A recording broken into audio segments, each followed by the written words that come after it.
جس کا کوئی دل ہے یا وہ توجہ سے سنے، یعنی کان لگائے بات کی طرف جو بات سنائی جا رہی ہے، وہ شہید، اور سنے بھی اس طرح کہ اس کا دل و دماغ حاضر ہو اس بات کو سنتے ہوئے، اس نصیحت کو سنتے ہوئے۔ جی، اس کے بعد ہے وَلَقَدْ خَلَقْنَا، وَلَقَدْ خَلَقْنَا، یہ لفظ وَلَقَدْ بار بار آئے گا، خلقنا یہ بھی بار بار آئے گا، تو اس کے ترجمے بار بار پڑھنے سے آپ کو یاد ہو جانا چاہیے اس کا ترجمہ۔ وَلَقَدْ اور تحقیق اور بلا شبہ یقیناً، خلقنا ہم نے پیدا کیا، السماوات، السما واحد ہے اور السماوات یہ جمع ہے السما کی، السما یعنی ایک آسمان، اور السماوات یہ جمع کا صیغہ، کیونکہ آسمان جو ہیں ہم جانتے ہیں کہ یہ 7 آسمان ہیں، والارض اور زمین، وما بینہما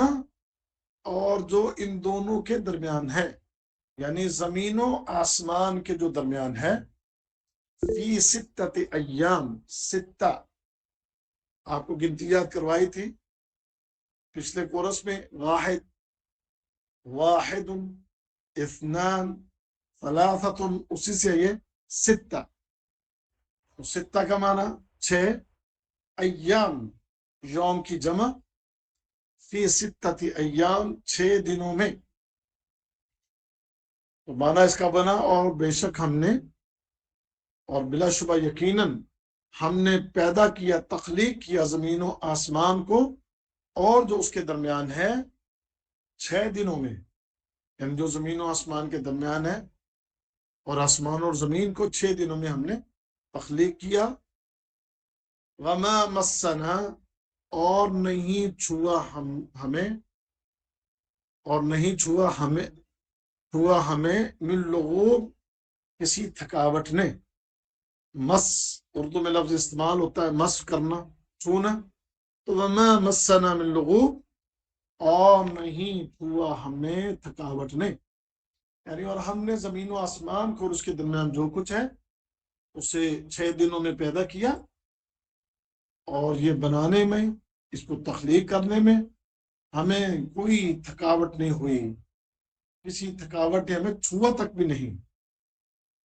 فاصبر علی ما یقولون، فاصبر پس آپ صبر کرو، علی اس پر، ما جو، یقولون وہ کہتے ہیں، یا جو ہے یقولون، یقول آئے گا، تقول آئے گا، نقول آئے گا، یہاں پر ہے یقولون، تو یہ جمع کا صیغہ ہے اصل میں، تو یقولون جو وہ کہتے ہیں، یعنی جو وہ کہتے ہیں اس پر آپ صبر کریں۔ فسبح بحمد ربک، فسبح اور پاکیزگی بیان کریں، بحمد ربک، بحمد تعریف کے ساتھ، اور ربک اپنے رب کی، یعنی اپنے رب کی تعریف کے ساتھ پاکیزگی بیان کریں۔ قبل طلوع الشمس، طلوع الشمس یہ لفظ انتہائی آسان ہے، طلوع ہونا، الشمس سورج کا، تو قبل یعنی پہلے، تو قبل طلوع الشمس سورج کے طلوع ہونے سے پہلے، وقبل الغروب اور غروب ہونے سے پہلے، یعنی سورج کے طلوع ہونے اور سورج کے غروب ہونے سے پہلے اپنے رب کی تعریفوں کے ساتھ پاکی بیان کریں یا پاکیزگی بیان کریں۔ ومن اللیل اور رات میں، فسبحوا اس کی پاکیزگی کو بیان کرو، وادبار السجود، ادبار دبر کی جمع ہے، جس کا معنی ہوتا ہے بعد میں یا پیچھے السجود سجدہ کی جمع، اور رات میں فسبح اس کی پاکیزگی کو بیان کریں، وادبار السجود اور سجدوں کے بعد، سجدوں کے بعد سے مراد ہے یعنی نماز پڑھنے کے بعد، والسمع اور سنو، والسمع اس کا معنی ہوتا ہے غور سے سنو یا کان لگا کر سنیں، یوم اس دن، ینادی المناد، ینادی نادا، ینادی معنی پکارنا، المناد پکارنے والا، یعنی پکارے گا پکارنے والا، من مکان قریب، قریبی جگہ سے، قریبی جگہ سے، مکان جگہ کو کہتے ہیں عربی میں، من مکان قریب، قریبی جگہ سے، اور کان لگا کر سنیں کہ جس دن پکارے گا پکارنے والا قریبی جگہ سے، یوم جس دن، یسمعون، یسمعون، سمع یسمع، اس سے یہ جمع کا صیغہ یسمعون، جس دن وہ سنیں گے، الصیحۃ، الصیحۃ اس کا معنی چیخ، بالحق، حق کے ساتھ، ذالک یہ ہے یوم الخروج، خروج کا دن، خروج معنی نکلنا، یعنی نکلنے کا دن، تو جس دن وہ سنیں گے ایک چیخ، جس دن وہ سنیں گے چیخ حق کے ساتھ، یہ ہے باہر نکلنے کا دن، انا نحن نحیی و نمیت، انا نحن بے شک ہم ہی ہیں، نحیی زندہ کرتے، و نمیت اور مارتے، یعنی بے شک ہم ہی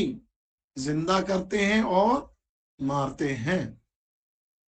وَإِلَيْنَا الْمَصِيرُ، وَإِلَيْنَا اور ہماری طرف، المصیر لوٹ کر آنا ہے، یوم جس دن، تشقق الارض عنهم سراعا، یوم جس دن، تشقق الارض، تشقق شق ہونا پھٹنا، یعنی جس دن پھٹ جائے گی زمین، عنہم ان سے، سراعا تو جلدی کرتے ہوئے یا دوڑتے ہوئے، یعنی اس سے مراد کہ جس دن زمین پھٹ جائے گی ان کے اوپر سے، تو سراعا وہ جلدی جلدی کریں گے، یعنی وہ جلدی جلدی نکلیں گے، دوڑتے ہوئے نکلیں گے، کہاں سے، جو یہ پیچھے عرض ہوا نا، جو پیچھے بیان ہوا، یہ جو بات اللہ تعالیٰ نے بیان فرمائی نا کہ جب اللہ تعالیٰ یوم یسمعون الصیحۃ بالحق ذالک یوم الخروج، تو جس دن وہ ایک چیخ سنیں گے اس دن پھر زمین پھٹے گی، تو پھر یہ تیزی کے ساتھ دوڑتے ہوئے نکلیں گے اس زمین کے اندر سے جب زمین پھٹے گی، یعنی اپنی قبروں کے اندر سے تیزی کے ساتھ نکلیں گے، بھاگتے ہوئے نکلیں گے، ذالک حشر علینا یسیر، ذالک حشر یہ جمع کرنا یا اکٹھا کرنا، علینا ہم پر، یسیر آسان ہے، یعنی ہمارے لیے یہ اکٹھا کرنا، جمع کر لینا نہایت آسان ہے، نحن اعلم ہم خوب جانتے ہیں، بما یقولون جو وہ کہتے ہیں، وما انت علیہم اور نہیں ہے آپ ان پر، بجبار جبر کرنے والے، زور آزمائی کرنے والے، جبار زور آزمائی کرنا یا جبر کرنا، یعنی ہم خوب جانتے ہیں کہ وہ لوگ جو باتیں کر رہے ہیں، اور آپ جو ہیں وہ زبردستی کرنے والے نہیں ہیں، فذکر آپ کا کام کیا ہے، فذکر بس آپ نصیحت کریں، بالقرآن قرآن کے ذریعے، من یخاف اس سے جو ڈرتا ہے، وعید میرے وعدے سے، یعنی جو عذاب کے وعدے سے ڈرتا ہے آپ اس کو نصیحت کریں، تو یہ ہماری سورہ مکمل ہوئی، اس کی مختصر تشریح اب ہم کریں گے۔ تو آیت نمبر 36 اللہ تعالی نے ارشاد فرمایا کہ ان سے پہلے ہم نے بڑی امتوں کو ہلاک کر دیا، ان کو برباد کر دیا، کہ جو ان سے بہت زیادہ قوت میں شدید تھے، اپنے طاقت اور قوت کے اعتبار سے وہ ان لوگوں سے بہت زیادہ طاقت والے تھے۔ اس سے مراد کہ نبی کریم صلی اللہ علیہ وسلم جس قوم کو تبلیغ کر رہے تھے، وہ قوم چونکہ آپ کا مذاق اڑا رہی تھی، اور وہ قوم آپ کی دعوت کو ماننے سے انکاری تھی، اور وہ قوم آپ کے ساتھ، آپ کے ساتھیوں کے ساتھ ظلم اور زیادتیوں پر اتری ہوئی تھی، اور انہیں اپنی طاقت کا بڑا ذہن تھا اور بڑا تکبر، غرور اور گھمنڈ تھا انہیں۔ تو اللہ تعالیٰ نے انہیں یہ جواب دیا ہے کہ یہ جو آج محمد رسول اللہ صلی اللہ علیہ وسلم کی دعوت کو قبول نہیں کر رہے، اور یہ کسی گھمنڈ میں اور غرور میں بیٹھے ہیں، اور اپنے آپ کو بڑے طاقتور اور قوت والے اگر یہ سمجھتے ہیں، تو پھر سنو، ان سے پہلے بڑی طاقتور قومیں آئی ہیں کہ جو اتنی طاقتور اور قوت والی قومیں تھیں کہ وہ کسی چیز کو پکڑتے تو بڑی قوت سے پکڑتے، اور نقبوا فی البلاد، اور وہ شہروں کے اندر گھس گئے۔ شہروں کے اندر گھس جانے سے مراد کہ وہ اپنی طاقت اور قوت کا استعمال کرتے ہوئے کمزور ریاستوں کے اوپر چڑھائی کر دیتے، اور ان شہروں میں گھس کے ان شہروں کے اوپر قبضے کر لیتے تھے۔ وہ قومیں بڑی طاقتور تھیں، اور وہ قومیں بڑی قوت والی تھیں۔ اگر آپ کبھی پڑھیں قوم عاد اور قوم سمود کے بارے میں، وہ قومیں بہت زیادہ اللہ تعالیٰ نے ان کو قد کاٹ دیے تھے، اور ان کے اندر طاقت اور قوت بھی بہت تھی۔ پہاڑوں کی چٹانوں کو تراش تراش کے پہاڑوں کے اندر غار بنا کے، گھر بنا کے، محلات بنا کر وہ رہا کرتے تھے، اور قد کاٹ کچھ 60 ہاتھ لمبے ان کی قد تھے، اور زمین کے اوپر اگر پاؤں مارے تو زمین میں گڑا ڈال دیتے تھے، اور کہا کرتے تھے کہ من اشد منا قوہ، ہم سے زیادہ قوت والا اس دنیا میں کون ہے؟ تو لہذا اللہ تعالیٰ نے اس قوم کو، کہ جو قوم محمد رسول اللہ صلی اللہ علیہ وسلم کو جھٹلا رہی ہے، اس قوم کو اللہ نے یہ پیغام دیا کہ تم لوگ تو کچھ بھی نہیں ہو، تم سے پہلے جو قومیں گزری ہیں وہ تم سے زیادہ قوت والی تھی، طاقت والی تھی، اور اپنی طاقت کے بل بوتے پر انہوں نے دنیا کے بہت سے شہر جو ہیں وہ کھنگال مارے، اور گھوم پھر کے ان کو اجاڑا، اور ان شہروں کے اندر انہوں نے قبضے کیے۔ لیکن اب ذرا بتاؤ، حل میں محیص، انہیں کو بھاگنے کی جگہ ملی؟ یعنی جب اللہ تعالیٰ نے ان قوموں کو ہلاک کرنے کا، جب ہلاک کرنے کے لیے اپنے عذاب کو نازل کیا، کتنی وہ قومیں جو طاقتور قومیں اللہ نے برباد کی، وہ حل میں محیص، کہیں ان کو کوئی بھاگنے کی جگہ ملی؟ کوئی انہیں کسی جگہ پناہ ملی؟ کوئی انہیں کوئی چھڑانے والا اور بچانے والا آیا؟ جی ہاں، ان قوموں کے کبھی حالات اٹھا کر دیکھیں کہ کس طریقے سے اللہ نے قوم عاد کو ہلاک کیا، قوم سمود کو ہلاک کیا۔ اسی طرح اور بھی جو قومیں جن پر اللہ کے عذاب آئے، اللہ تعالیٰ اپنی مخلوق میں سے کسی ایک مخلوق کو استعمال کر کے ان بڑی بڑی قوموں کو اس نے تباہ اور برباد کر کے رکھ دیا۔ قوم عاد پر اللہ نے اپنی مخلوق میں سے ہواؤں کو بھیجا، کہ ان ہواؤں نے اس قوم کو تباہ اور برباد کر کے رکھ دیا۔ قوم عاد کے اوپر مسلسل 7 راتیں اور 8 دن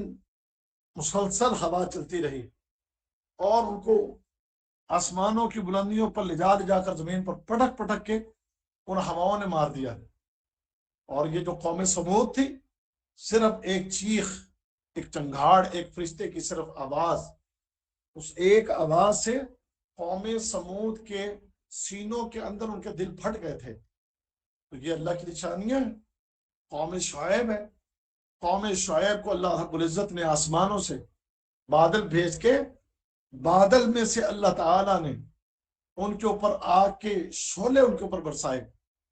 یہ اللہ کے عذاب ہے. قوم لوط کو دیکھ لو، ان کی پوری بستی کو زمین سے اٹھایا گیا اور آسمانوں کی بلندیوں پر لے جا کے وہاں سے الٹا پٹک دیا گیا، اور پھر اوپر سے ان کے اوپر پتھروں کی بارش بھی کر دی گئی. تو حال میں محیص جب ان کو ہلاک اور برباد کیا گیا تو انہیں کہیں بھاگنے کی مہلت بھی نہیں ملی اور کوئی بھاگنے کی جگہ بھی نہیں ملی.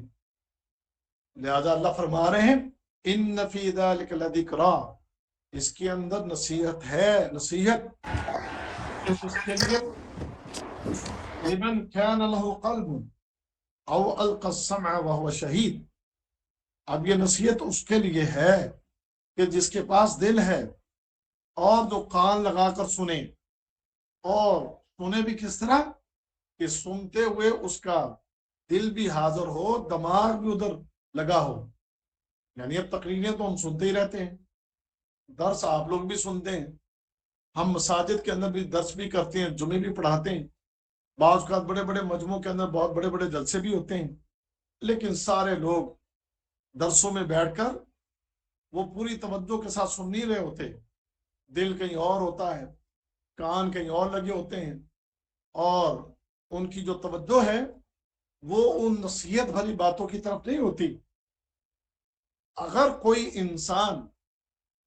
یہ سوچ لے کہ جب اللہ کی اور اللہ کے رسول کی بات ہوگی تو میں اپنے دل کو، اپنے کانوں کو، اپنے دماغ کو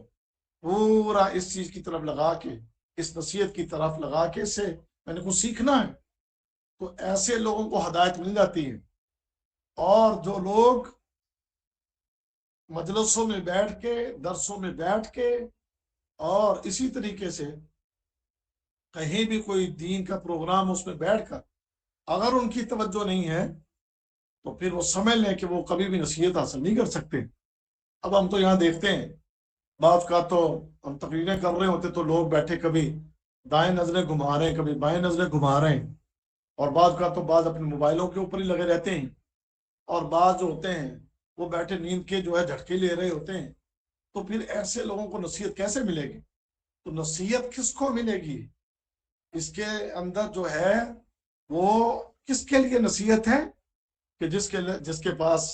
دل ہے، اور دل کون سا؟ قلب منیب جو ہم پیچھے پڑھ کے آئے تھے، اور کان لگائے ہوئے ہیں اور دل و دماغ حاضر کیے ہوئے ہیں. اللہ رب العزت نے سورۃ الاعراف کے اندر جیسے تذکرہ کیا نا کچھ لوگوں کا، کہ فرمایا کہ لہم قلوب لا یفقہون بہا ولہم اعین لا یبصرون بہا ولہم آذان لا یسمعون بہا. کہ بہت سے لوگ ایسے ہیں ان کے پاس دل ہیں لیکن لا یفقہون بہا، لیکن اس دل کے ساتھ جو ہے وہ سمجھتے ہی نہیں. وَلَهُمْ أَعْيُنٌ، ان کے پاس آنکھیں ہیں، لا يبصرون، لیکن ان آنکھوں سے دیکھتی نہیں. لا يبصرون بها، یعنی ان آنکھوں کے ذریعے وہ دیکھتی نہیں.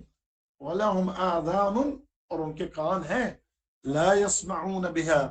اور ان کانوں سے وہ سنتے بھی نہیں. ایسے لوگوں کو پھر اللہ تعالیٰ نے کیا ان کو لقب دیا ہے؟ فرمایا اولئک کالانعام، اس قسم کے لوگ جو نہ دل سے کام لیں، نہ آنکھوں سے کام لیں، نہ کانوں سے کام لیں، تو یہ لوگ جانور ہیں، جانور. بات یہیں تک نہیں اللہ تعالیٰ نے چھوڑ دی، جانور کہہ کے چھوڑ دیا ان کو، بلکہ فرمایا بل ہم اضل، بلکہ یہ لوگ جو ہیں یہ جانوروں سے بھی زیادہ بدتر ہیں. یہ لوگ جانوروں سے بھی زیادہ بدتر ہیں کیونکہ یہ لوگ غافل ہیں، ان کو پتہ ہی نہیں کہ کوئی دین کی بات ہو رہی، کوئی توجہ کے ساتھ کوئی دین کی بات کو سن کر نصیحت حاصل کریں اور اپنی تربیت کریں اور اپنے آپ کو درست کریں. اللہ اکبر کبیرہ. میں یہاں پر اپنے لیے اور اپنے سننے والوں کے لیے ایک بڑی اہم بات کہنا چاہوں گا، وہ یہ ہے جب کبھی بھی کسی بھی دینی محفل میں بیٹھیں اور دینی مجلس میں بیٹھیں تو اس میں پوری توجہ کے ساتھ بیٹھیں، نمبر 1. اور نمبر 2، جس بات کی نصیحت کی جائے اس کو اچھے سے یاد کر لیں یا اپنے پاس اس کو نوٹ کر لیں. نمبر 3، اگر اس نصیحت کے اندر ہمیں ہمارے کسی گناہ کے بارے میں کوئی خبر ملے، کسی گناہ کے بارے میں کوئی بات کی گئی ہو، تو ہم دیکھیں کہ کیا وہ گناہ ہمارے اندر موجود تو نہیں ہے۔ اور اس کے بعد پھر نمبر 4، ہم یہ دیکھیں کہ کسی نیکی کی طرف ترغیب دلائی گئی ہے اور وہ نیکی ہم کر رہے ہیں یا اس میں ہم پیچھے ہیں۔ ان ساری چیزوں کو دیکھنے کے بعد 5واں سٹیپ یہ ہونا چاہیے کہ ہم اس کی جانے والی نصیحت کی روشنی میں اپنی اصلاح کریں، اپنے آپ کو درست کریں، اور اپنے آپ کو گناہوں سے بچا کے نیکیوں کی طرف دوڑتے ہوئے سبقت لے جانے کی کوشش کریں، اور اپنے اللہ کے قریب ہونے کی کوشش کریں، اور اپنے اللہ کی باتوں پر عمل کرنے کی کوشش کریں۔ یہ انسان جس کے اندر یہ خوبیاں موجود ہوں گی تو یہ وہ انسان ہے کہ جو اللہ رب العزت کی محبتوں کو پانے کے لائق، اپنے اللہ کی قربتوں کو پانے کے لائق، اور اپنی دنیا اور اپنی آخرت کو عزت کے قابل بنانے کے لائق ہے۔ اور جن کے اندر یہ چیز نہیں ہے، اور آج اکثریت میں یہ چیز نہیں ہے، جی ہاں، سنتے ہیں، درس بھی سنتے ہیں اور نصیحتیں بھی سنتے ہیں، لیکن اثر نام کی کوئی چیز نظر نہیں آتی۔ خدا را اپنے آپ کو تبدیل کیجئے، کم از کم ہماری یہ کلاس، ہمارا یہ کورس، یہ ہمارے لیے تبدیلی کا ایک بہت بڑا ذریعہ بن جانا چاہیے۔ ہمیں یہ چاہیے کہ جب ہم نے یہ کلاس شروع کی ہے اور جو 2 دن ہم نے اس کے رکھے ہیں، تو یہ 2 دن سبق پڑھنے کے بعد اگلے 5 دن ہم نے اس سبق کو بار بار پڑھنا ہے، یاد کرنا ہے، اور اس میں کی جانے والی نصیحتوں کے اوپر ہم نے عمل کرنا ہے۔ تو ہم نے اس کو ایک عام دروس کی مانند اور عام لیکچر جو ہوتے ہیں اس کی مانند نہیں لینا، بلکہ اللہ کا واسطہ اب غفلتوں کو چھوڑ کے، اور اب اپنے آپ کو جو ہے وہ سستیوں اور جو ہمارے اندر کاہلی ہوتی ہے، ان ساری چیزوں کو چھوڑ کے اب چست ہو جائیں، ایکٹیو ہو جائیں، اور اپنے آپ کو سیدھی راہ پر چلانے کی کوشش کریں۔ یہ اللہ کا قرآن ہمیں سنوارنے کے لیے آیا ہے، یہ اللہ کا قرآن ہمیں سیدھی راہ پر چلانے کے لیے آیا ہے، یہ اللہ کا قرآن ہمیں اللہ کے قریب کرنے کے لیے آیا ہے، یہ اللہ کا قرآن ہمیں دنیا کی حقیقت بتانے کے لیے آیا ہے، اور یہ اللہ کا قرآن مرنے کے بعد کی جو زندگی ہے اس کی خبریں دینے کے لیے آیا ہے۔ لہذا ان ساری خبروں کو خوب اہمیت دیں، اور خوب اہمیت دیتے ہوئے اپنی اصلاح کے اوپر بہت زیادہ توجہ دیں۔ اور اس ضمن میں ایک اور آخری بات عرض کروں گا۔ اللہ کے نبی صلی اللہ علیہ وسلم نے فرمایا تھا، سب سے زیادہ عقل مند انسان وہ ہے کہ جو اپنی آخرت کی فکر کرتا ہے۔ سب سے زیادہ عقل مند انسان وہ ہے۔ اب دیکھنا، ایک انسان یہ جو دنیا کی زندگی ہے وہ صرف اسی فکر میں لگا ہوا ہے، اسی فکر میں دن رات، حتیٰ کہ نیند کے اندر بھی دنیا، جاگتے ہوئے بھی دنیا، نماز کے اندر بھی دنیا، ہر طرف، ہر وقت، ہر لہجہ دنیا دنیا، بس اسی فکر میں لگا ہوا ہے۔ اب یہ ہے کتنی یہ دنیا اس کے پاس؟ ممکن ہے چند لمحوں کے لیے ہی باقی بچی ہو۔ بہت لمبی چھلانگ کو مار لیں گے اور کتنے سال اور جی لیں گے، آخر کار اس مختصر زندگی نے بہت جلد ختم ہو جانا ہے۔ اب اس کے بعد جو مرنے کے بعد کی زندگی ہے وہ تو ان لمیٹڈ لائف ہے، کبھی ختم نہ ہونے والی۔ تو اب ایک انسان جو اس زندگی کی فکر میں لگا ہوا ہے جو مختصر ہے، جو کسی وقت بھی ختم ہو سکتی ہے، اور ایک انسان اس فکر میں لگا ہوا ہے، اس زندگی کی فکر میں لگا ہوا ہے جو مرنے کے بعد کی زندگی ہے، ان دونوں میں سے عقل مند کس کو کہیں گے؟ یقیناً اگر کوئی ہمارے پاس شعور ہے تو محمد کریم صلی اللہ علیہ وسلم کی یہ بات بالکل صحیح اور درست ہے کہ آپ نے فرمایا سب سے زیادہ عقل مند انسان وہ ہے کہ جسے اپنی آخرت کی فکر ہو، اور اس آخرت کی فکر کر کے اس کی تیاری ہو۔ اب آگے چلیں، اگلی آیت میں اللہ تعالیٰ نے فرمایا وَلَقَدْ خَلَقْنَا السَّمَاوَاتِ وَالْأَرْضَ وَمَا بَيْنَهُمَا فِي سِتَّةِ أَيَّامٍ وَمَا مَسَّنَا مِن لُغُوبٍ۔ اچھا، اب یہ جو ظالم، کافر، مشرک پیارے نبی کو کہتے تھے کہ جب ہم مر جائیں گے، مرنے کے بعد ہڈیاں ہو جائیں گے، یہ بات ممکن ہی نہیں ہے، یہ کیسے ممکن ہے؟ اتنا بڑا کام کیسے ہوگا؟ اتنی زیادہ مخلوق جو روز اول سے پیدا ہوئی، مر گئی، کھپ گئی، ہڈیاں ہو گئی، مٹی میں مل گئی، ہم بھی مر جائیں گے، ہمارے آنے والے بعد کے لوگ بھی مریں گے، مٹی میں مل جائیں گے، وہ اتنی بڑی مخلوق کیسے دوبارہ زندہ کی جائے گی؟ اتنا بڑا کام کیسے ہوگا؟ تو اللہ تعالیٰ نے فرمایا کہ بلا شبہ یقیناً ہم نے آسمانوں اور زمین کو جو اس کے درمیان ہے، کہ سارا کچھ ہم نے صرف 6 دنوں کے اندر بنا دیا ہے۔ میں نے پہلے بھی آپ کو بتایا تھا، یہ آسمان کو چھوٹی سی مخلوق نہیں ہے، یہ آسمان بہت بہت بہت بڑی مخلوق ہے، اور آپ کی ماہر فلکیات، آپ کے سائنس بتاتی ہے کہ اس آسمان کے اوپر کوئی 10 لاکھ سے زیادہ کہکشائیں ہیں، اور صرف ایک کہکشاں کے اندر ہی اربوں کی تعداد کے اندر، لاکھوں کروڑوں نہیں، اربوں کی تعداد کے اندر اس کے اندر بہت بڑے بڑے سیارے اس کہکشاں کے اندر موجود ہیں، اور اس کے اندر بہت زیادہ بلندیوں کے اوپر بعض سیارے جن کا فاصلہ اس زمین سے آسمان، وہ اپنے کہکشاں میں جو بلندیوں پر سب سے دور ہے، وہ 15 ارب کلومیٹر دور ہے اس زمین سے۔ اب آپ کی یہ سائنس بتا رہی ہے، تو پھر آپ، اور ایک اور جگہ جیسے آپ کے سائنسدان کہتے ہیں کہ یہ جو سورج ہے، جو سورج زمین سے 360 گنا بڑا ہے، تو اس سورج جیسے کو 3 ارب سورج مزید اس کہکشاں کے اندر موجود ہیں، 3 ارب سورج، پھر اس سورج سے بھی اور کئی گنا، لاکھوں گنا بڑی مخلوق اس کہکشاں کے اندر موجود ہے۔ تو پھر ہم تصور نہیں کر سکتے کہ اتنی بڑی اس کائنات کو اللہ نے جو بنایا ہے، اور صرف 6 دن کے اندر اس نے بنا دیا ہے، تو وہ اللہ ہم جیسے 5 فٹے 6 فٹے انسانوں کو دوبارہ بنا لینا، اس کے لیے کیا مشکل ہے؟ اس کے لیے کوئی مشکل نہیں ہے۔ اور اس نے کہا کہ میں نے یہ جو اتنی بڑی مخلوق بنائی ہے، اس کو بنا کر اللہ کو تھکاوٹ نے چھوا بھی نہیں۔ اللہ رب العزت نے تو ہر چیز کو بس حکم ہی دیا، آسمانوں کو حکم دیا، آسمان بن گئے، زمینوں کو حکم دیا، زمین پھیل گئی، پہاڑوں کو حکم دیا، پہاڑ گاڑ دیے گئے، دریاؤں کو، سمندروں کو حکم دیا گیا، زمینوں پر چل پڑے، کھیتیوں کو اگنے کا حکم دیا، کھیتیاں زمین سے اگ گئیں،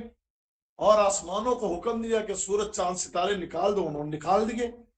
لہٰذا ایک ایک چیز تو صرف اللہ کے کہنے پر بنتی چلی گئی،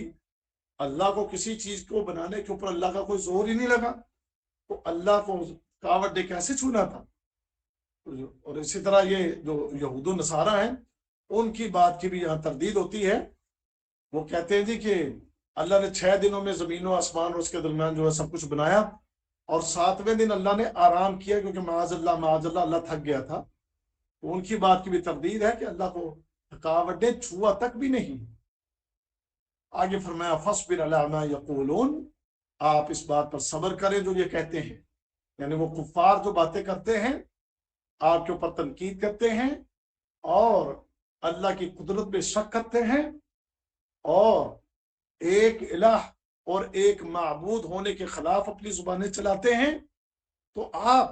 ان کی باتوں پر تکلیف محسوس نہ کریں، بلکہ آپ صبر کریں۔ آپ صبر کرنے کے ساتھ آپ کو جس چیز سے سکون ملے گا، جس چیز سے آپ کو راحت ملے گی، یہ ہے کہ وَسَبِّحْ بِحَمْدِ رَبِّكَ قَبْلَ طُلُوعِ الشَّمْسِ وَقَبْلَ الْغُرُوبِ وَمِنَ اللَّيْلِ فَسَبِّحْهُ وَأَدْبَارَ السُّجُودِ، آپ اپنے اللہ کی حمد بیان کریں، پاکیزگی بیان کریں، اپنے اللہ کی تسبیح و تحمید بیان کریں۔ کب؟ سورج کے طلوع ہونے سے پہلے، سورج کے غروب ہونے سے پہلے، یعنی قبل طلوع الشمس، سورج کے طلوع ہونے سے پہلے، قبل الغروب، اور سورج کے غروب ہونے سے پہلے، وَمِنَ اللَّيْلِ فَسَبِّحُوا، اور رات کے وقت میں بھی اس کی پاکیزگی کو بیان کریں، وَأَدْبَارَ السُّجُودِ، اور سجدوں کے بعد بھی۔ اچھا، اب اس میں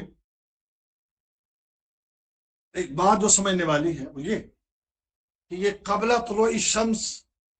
اور یہ جو لفظ ہے وہ سبح بحمد سے مراد اللہ کی تسبیح اور تحمید کرنا، اللہ کا ذکر کثرت سے کرنا، اور ایک معنی وہ اس سے مراد نماز بھی ہے، کیونکہ نماز کے اندر بھی تسبیح ہوتی ہے اور اللہ کی تعریفیں کی جاتی ہیں، اس لیے اس سے مراد مفسرین نے نماز دی ہے، چونکہ ایک حدیث میں بھی یہی آتا ہے کہ اس سے مراد نماز پڑھنا ہے۔ اچھا، اب قبل طلوع الشمس کون سی نماز ہوتی ہے؟ وہ ہماری فجر کی نماز ہے۔ اور وہ قبل الغروب کون سی نماز ہے؟ وہ ظہر اور عصر کی دو نمازیں ہیں ہماری، کہ ہم ظہر اور عصر یہ دونوں نمازیں یہ ہم ایک دوپہر میں پڑھتے ہیں، اور ایک عصر کی نماز ہم جو ہے سورج کے غروب ہونے سے پہلے پڑھتے ہیں۔ اور وہ من اللیل، اور رات میں کون سی نمازیں پڑھتے ہیں؟ ہم مغرب اور عشاء کی یہ دونوں نمازیں ہم پڑھتے ہیں۔ تو اس طرح یہ ہم 5 وقت کی نمازیں پڑھیں اور ان نمازوں کے اندر اللہ کی پاکیزگی کو بیان کریں، اللہ کی تعریفیں کریں، اور پھر یہ نمازیں جب پڑھ لیں تو پھر ہر نماز کے بعد ادبار السجود، یعنی فسبحوا، یعنی یہ جو پاکی بیان کر رہی ہیں، یہ جو تعریفیں کر رہی ہیں، وہ کیا ہے کہ وہ ادبار السجود، سجدوں کے بعد، یعنی نماز کے بعد جب ہر نماز ہم پڑھیں تو ہمیں چاہیے کہ ہم ہر فرض نماز کے بعد جو مسنون اذکار ہیں اس کو کیا کریں، اور خاص کر وہ تسبیح 33 بار سبحان اللہ، 33 بار الحمدللہ، اور 33 بار اللہ اکبر، اور آخر میں لا الہ الا اللہ وحدہ لا شریک لہ لہ الملک ولہ الحمد وہو علی کل شیء قدیر۔ اس طرح یہ 100 کا عدد پورا ہوتا ہے، اور اس کا اجر اور ثواب پیارے رسول نے فرمایا تھا صلی اللہ علیہ وسلم کہ اگر تمہارے گناہ سمندر کی جھاگ کے برابر بھی ہوں گے تو اللہ تعالیٰ وہ سارے گناہ معاف کر دے گا۔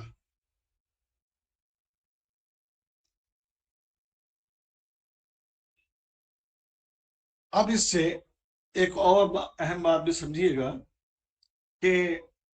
انسان جو ہے مصیبتوں، تکلیفوں، پریشانیوں اور غموں میں اگر گھرا ہو، اس کے لیے تسلی کا اور اس کے لیے سکون کا اگر کہیں سامان موجود ہے تو وہ اللہ کے ذکر میں ہے، اللہ کی حمد و ثنا میں ہے، اور نمازوں میں ہے۔ پیارے رسول صلی اللہ علیہ وسلم کو جب بھی کوئی پریشانی پہنچتی وہ آپ نماز پڑھا کرتے تھے،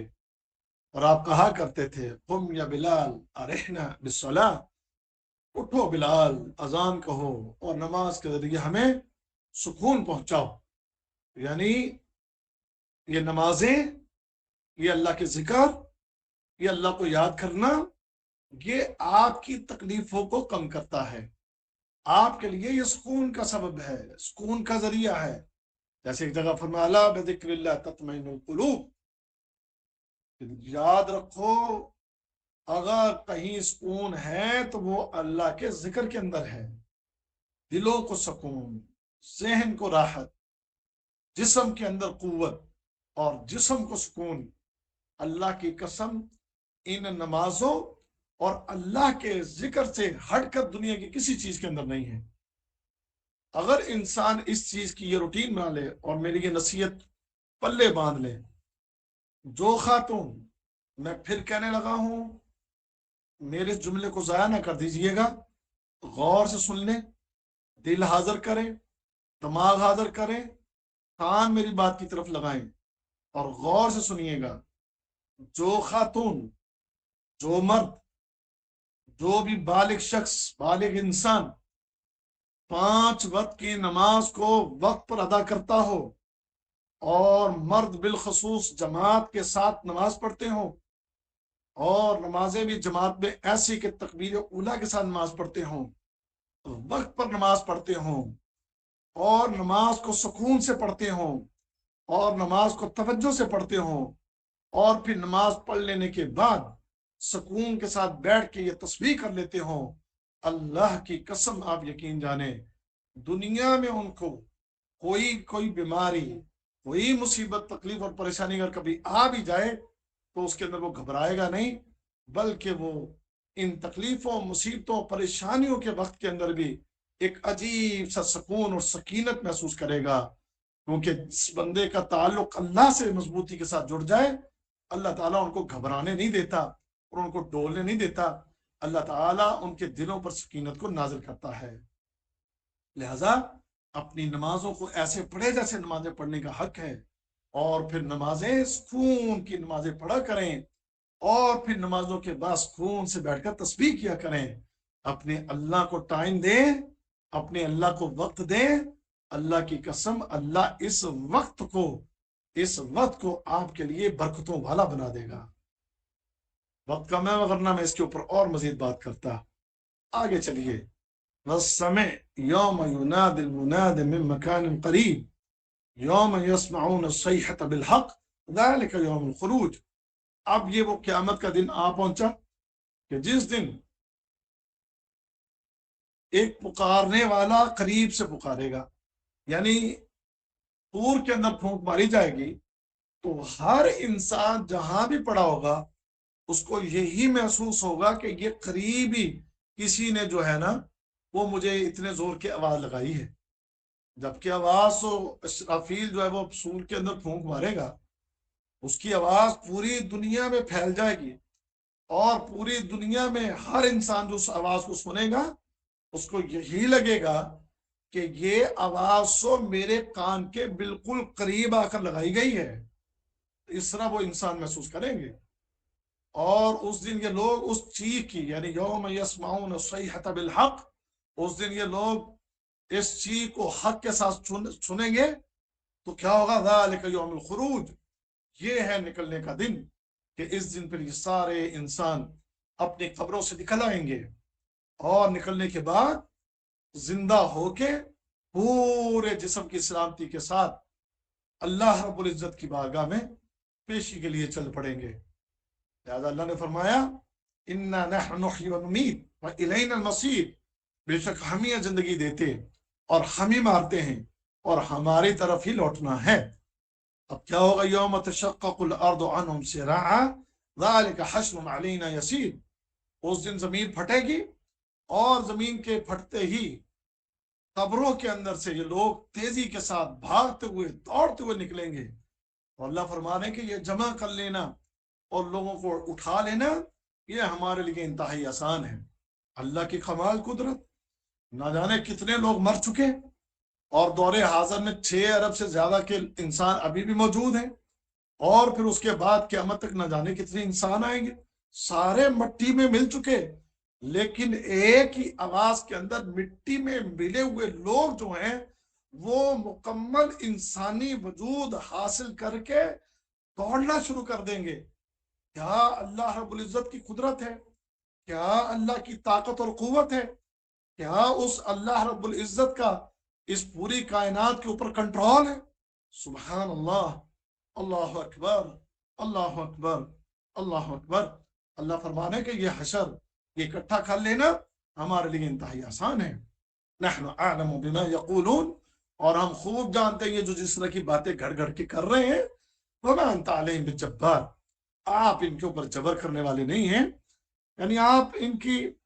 جو باتیں ہیں اس پر ایک تو صبر کریں، اللہ کی حمد و ثنا کریں، نمازیں پڑھیں، اور صرف ان کو آپ نصیحت کر دیں۔ آپ کوئی ان کے اوپر جبر کے ساتھ زور آوری کے ساتھ، یا ان کو جو ہے آپ زور بازو کے ساتھ سیدھی راہ پر نہیں آپ نے لانا، آپ ان کو نصیحت کرنی ہے۔ فذکر بالقرآن میں یخاف وعید، آپ اس قرآن کے ذریعے بس ان کو نصیحت کر دیں۔ اب جو وعدے سے ڈرنے والا ہوگا وہ اس بات کو مان لے گا اور قبول کر لے گا اور سیدھی راہ پر آ جائے گا، اور جس کی قسمت پہ یہ ہدایت نہیں ہے وہ ظالم اپنے آپ کو انہی گندگیوں اور غلاظتوں، کفر، شرک اور جہالتوں میں اپنے آپ کو ڈبوئے رکھے گا۔ تو آپ نے صرف ان کو نصیحت کرنی ہے، ان کی باتوں پر آپ صبر کریں، اور کسی کو کوئی زور اور طاقت اور قوت کے ساتھ آپ نے یہ دین نہیں سکھانا، آپ نے نصیحت کرنی ہے، آپ نصیحت کرتے رہیں۔ لہذا کسی بھی کافر کو طاقت اور قوت کے زور پر نہیں کہا جائے گا کہ کلمہ پڑھو اور مسلمان ہو جاؤ۔ ہاں، ایک مسلمان اگر کوئی بگڑا ہوا ہے، نمازیں نہیں پڑھتا، دین پر نہیں چلتا، تو اس کے اوپر اس کا حاکم یا اس کے گھر کا سربراہ دین پر عمل کروانے کے لیے اس پر وہ سختی کر سکتا ہے، لیکن کسی کافر کو دین کے اوپر لانے کے لیے کسی قسم کی سختی نہیں کی جائے گی، بلکہ اس کو دین کی دعوت دی جائے گی۔ تو یہ ہے سورہ قاف، جس کو آج ہم نے ختم کر لیا، اور میں امید کرتا ہوں آئندہ پیر کے دن تمام میری بہنیں، میری بیٹیاں، میرے بھائی، میرے بیٹے اس پوری سورت کا ترجمہ یاد کر کے آئیں گے۔ میں نے تو اب سبق بھی بہت کم کر دیا ہے، اور پوری کوشش کی ہے کہ آپ کو اچھے سے یہ سبق سمجھاؤں۔ یعنی میں نے آیتوں کا ترجمہ بھی بڑا ٹھہر ٹھہر کے کیا ہے، ایک ایک حرف کو اچھی طرح سے سمجھانے کی کوشش کی ہے۔ اب یہ آپ کی قسمت ہے کہ آپ اس سے فائدہ اٹھاتے کہ نہیں اٹھاتے۔ مجھ سے جو کوشش ہو سکتی ہے وہ الحمدللہ میں نے کی اور کر رہا ہوں۔ باقی اللہ سے میں دعا کرتا ہوں کہ اللہ کرے آپ تمام اس سے بھرپور فائدہ اٹھائیں، اور جو ہے ترجمے کو اچھی طرح سے آپ یاد کریں۔ اب ہمارا اس کے بعد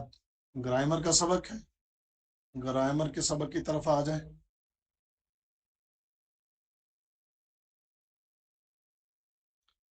گرامر میں کل والا آپ نکالیں، صفحہ نمبر 18 پر جائیں، اس سے اوپر جائیے، اس سے اوپر یہ والا صفحہ، اس کو تھوڑا بڑا کریں۔ جی دیکھیں، یہ جتنے بھی الفاظ، جتنے بھی اس میں یہ جملے ہیں، یہ جتنے بھی اسم ہیں اس میں، ان کے اوپر آخر میں تنوین ہے۔ تنوین کس کو کہتے ہیں؟ دو زبر، ہاں جی، تمام حاضر ہیں اب یہ گرامر کے سبق پر؟ گرامر یہ دیکھیں گے جو اسم ہے، یہ سارے اسم نکرہ ہیں۔ یہ سارے اسم کیا ہیں؟ اسم نکرہ کہلاتے ہیں، کیونکہ اس میں کوئی خاص اسم ان میں کوئی بھی نہیں ہے۔ اچھا، اس کی نشانی کہ آخر میں یہ سارے ان کے اوپر تنوین ہے۔ تنوین کس کو کہتے ہیں؟ دو زبر، دو زیر، دو پیش کو۔ تو یہاں پر دو پیش والے سارے الفاظ ہیں، تو یہ ان کے معنی بھی سارے لکھے ہوئے ہیں، کہ سب اس کو غور سے دیکھ لیں۔ اب اس مشق کو انہوں نے حل کرنے کے لیے کہا ہے کہ اس میں آپ حرف تعریف لگائیں۔ حرف تعریف یہ کیوں لگوانا چاہ رہے ہیں یہاں پہ؟ اصل میں دو چیزیں ہیں حرف تعریف لگانے کا یہاں پر جو مقصد ہے، وہ دو مقصد ہیں۔ ایک مقصد کہ آپ کو یہ پتہ چل جائے کہ جن ناموں کے ساتھ ال لگتا ہے تو وہ ال لگنے کے بعد یہ تنوین ختم ہو جاتی ہے۔ پھر سنیے گا کہ جب ان ناموں کے ساتھ ال لگے گا، پہلی بات تو حرف تعریف یا لام تعریف، اس سے مراد کہ ان اسماء کے شروع میں ال لگائیں، الف لام۔ اب جب وہ لگے گا تو یہ دو پیش چینج ہو کر ایک پیش بن جائے گی، یعنی تنوین ختم ہو جاتی ہے۔ اچھا، انگلش میں یہ ہے انسان، یعنی آمین، اس کو آپ اے لگاتے ہیں شروع میں۔ اگر اس کو ال لگا دیں گے تو یہ بن جائے گا الانسان۔ الانسان، تو الانسان انگلش میں آمین، ایمین، اس سے دامین، اب دا ہو جائے گا ٹی ایچ ای۔ تو اس طریقے سے یہ اس طرح یہ ایک چینجنگ لے کر آتا ہے۔ اور جو چیز آپ نے سمجھنی وہ یہ کہ ال لگنے سے تنوین ختم ہو جائے گی اور صرف ایک پیش رہ جائے گی۔ ایک بات سمجھ آ گئی؟ اچھا، اب دوسری ایک اور چیز اس ایکسرسائز میں آپ کو سمجھانا چاہ رہے ہیں، وہ یہ کہ بہت سے نام ایسے ہیں جن کے ساتھ ال لگ جائے تو اس ال کو پڑھتے ہوئے بعض ناموں میں لام پڑھی جاتی ہے اور بعض ناموں میں لام نہیں پڑھی جاتی، بلکہ لام کے بعد والا جو لفظ ہوتا ہے وہ پڑھا جاتا ہے۔ تو میں نے کل آپ کو بتایا تھا اٹ مینز حروف شمسی۔ جی سمجھ آئیے آپ کو؟